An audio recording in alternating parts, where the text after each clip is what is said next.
Philippines always ranked as one of the most corrupt countries in the whole world. Hindi ba nila naisip na baka si Martin ang tuta ko? Do you swear or affirm to tell the truth, the whole truth, and nothing but the truth in this proceeding? Totoo po ba itong notaryong ito? Totoo po, Your Honor. Bilang isang dating sundalo, inaalay ko ang aking buhay para sa ating bansa.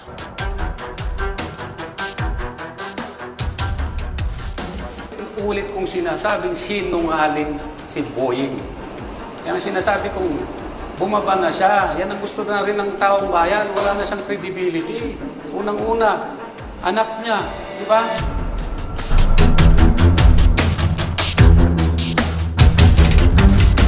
Okay lang yung iba eh. Tanggap ko na corrupt sila. But yung Senator Lacson, how can you explain this? Hindi mo to alam? Eh anong alam mo?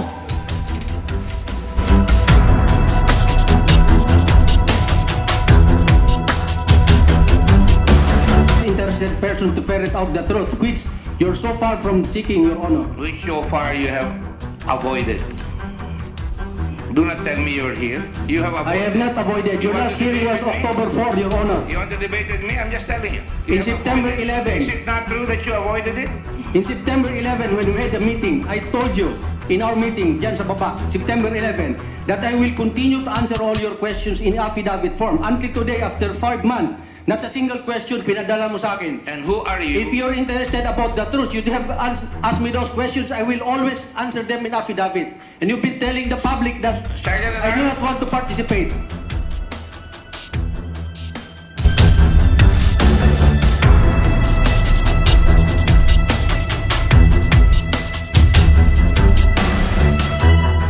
Magaling pa kayo kay Marcoleta nung hinawakan nyo yung Blue Ribbon Committee. Ngunit ngayon na walang saysay yung Blue Ribbon Committee sa paghahawak nyo. Ang problema sa inyo, nandyan na yung accomplishment sana na binulgar ni Master Sergeant Orly Gutesa. Pero bakit ganyan kayo? Hawak-hawak nyo na yung tamang daan, tamang direksyon para mahuli, makuha nyo na yung talagang big fish. Pero ayaw ninyo, gusto nyo pang kakasuhan ngayon si Orly Gutesa. Naghahanap talaga kayo ng gulo sa Pilipinas.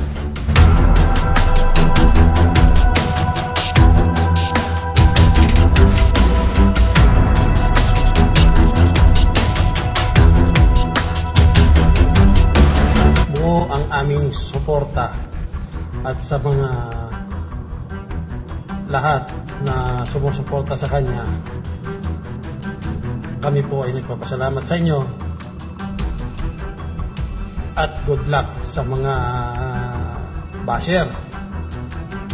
Ika nga, pag yung sinasabi nila na iimbestigahan yung kredibilidad niya, walang problema yon, basta naaayon lang doon sa tamang proseso ng pag-iimbestiga. Kahit anong imbestiga pa ang gagawin, balik-galikta rin man yan. Personal kong kilala yan, yung tao na yan. Wala kayong makikitang dungis o anumang masamang gawain. Kaya malakas ang laban, mga kababayan, mga mamamayang Pilipino. Ito na yung panahon na dapat mahinto ang mga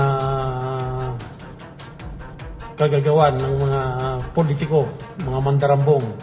Dapat yan ay mahinto na sa pamamagitan ng pagsuporta sa ating tumayo at lumabas na witness upang isiwalat at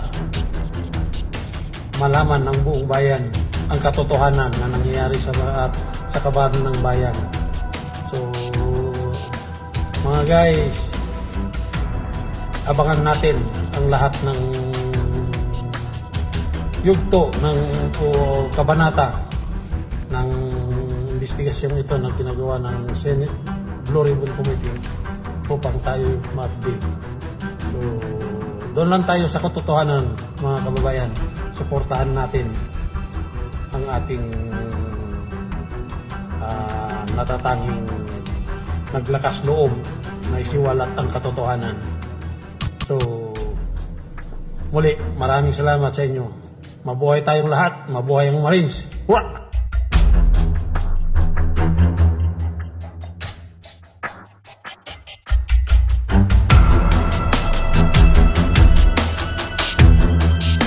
At kami yung sumabak noon sa mga matinding mga abusayap sa panahon nila Father Benedetti, tatlong Hong Kong nasyonal, si Pada Lustiges, at sa kanila ni Gracia Burnham at marami pang iba.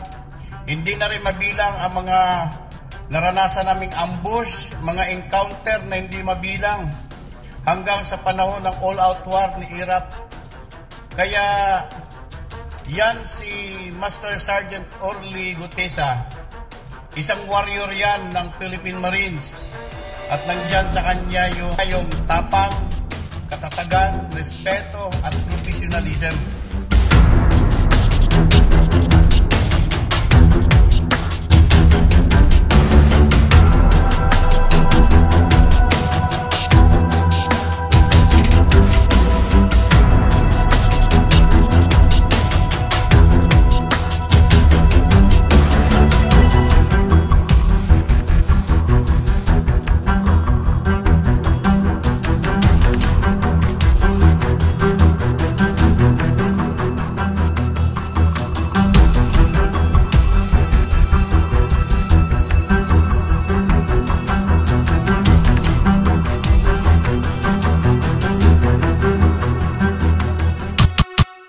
Ng Kuya Ed, para malaman nyo, may isa kaming tropa ng Marines mula sa grupo ng security detail na nagpahayag ng katotohanan tungkol sa mga transcript ng mga basura, kung saan pinuha at kung kanino dadalhin. Ito ba yan ay hindi mapapasinungalingan, at ang pangamba ng Senado tungkol sa kanyang buhay ay para lamang nakipagbiro. Paalalang muli sa mga nagnanais makialam at pumapit tungkol sa kung ano ang katotohanan para sa aming kapatid at kasama sa Marines. Huwag niyong biruin ang sarili niyo, dahil handa po kami makipagpatayang proteksyonan lang ang aming kasama.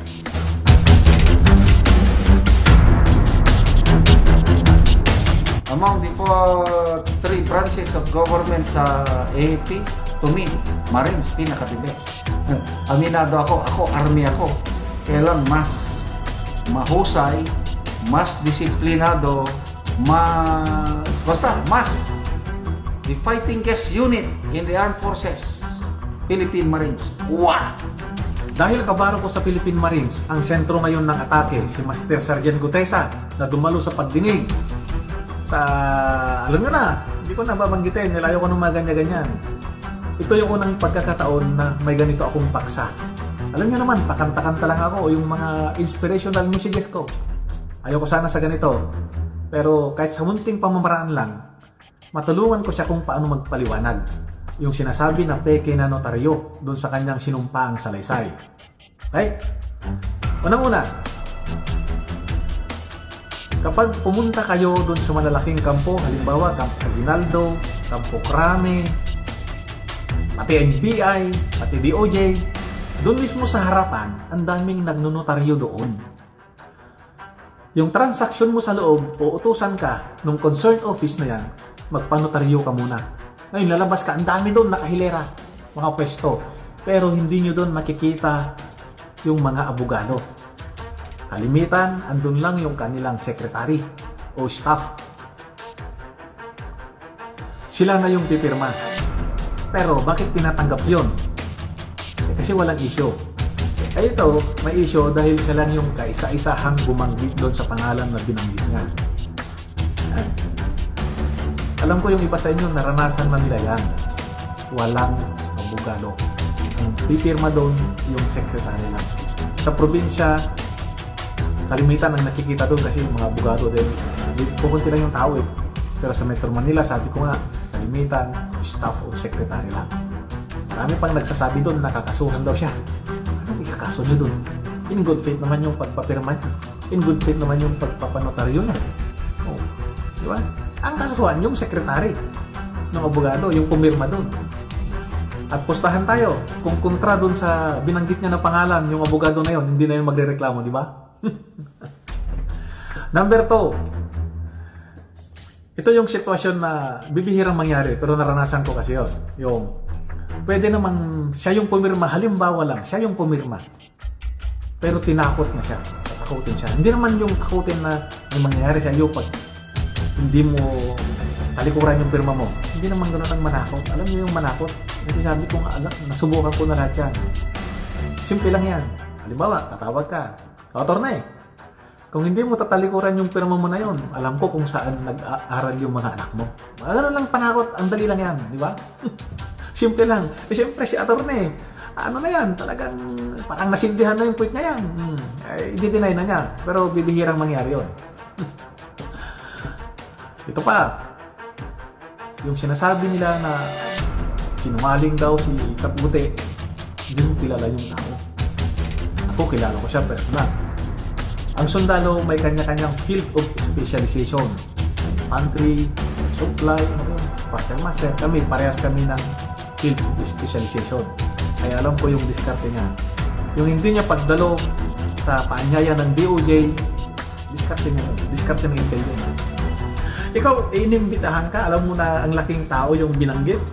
Tapos pupunta ka doon sa imbitasyon. Hindi Alam ng mga kasundaluhan yan, ang intel, laging advance mag-isip yan. Kung iniisip mo para bukas, halimbawa, Sabado bukas, yung intel nag-iisip na para Miyerkules yan. Ito pa, bakit daw hindi hinarang sa gate yung magdi-deliver? At saka sa karaman ng hindi nakakalam, yung gate ng Forbes, hindi nasasakupan yung bahay doon ni, alam nyo na, yung McKinley Road na yan, from EDSA papunta ng BGC, andun, along sa McKinley yung bahay niya. Hindi nasakupan ng main entrance. Alam ko yan, ilang beses na akong nakapasok sa bahay niya. Okay? Sa mga nagmamalasakit sa kanya, katulad namin sa Marines, nasa maayos na kalagayan siya. Ayaw niya lang magtiwala siguro sa ibang tao. Lalo na dun sa nag-imbita sa kanya. Ako, ayaw kong magbanggit ng mga, neutral lang ako. Para lang kay Top Gute yung pinaliwanag ko. Alam niyo naman, may kasabihan. Marines is always a Marines.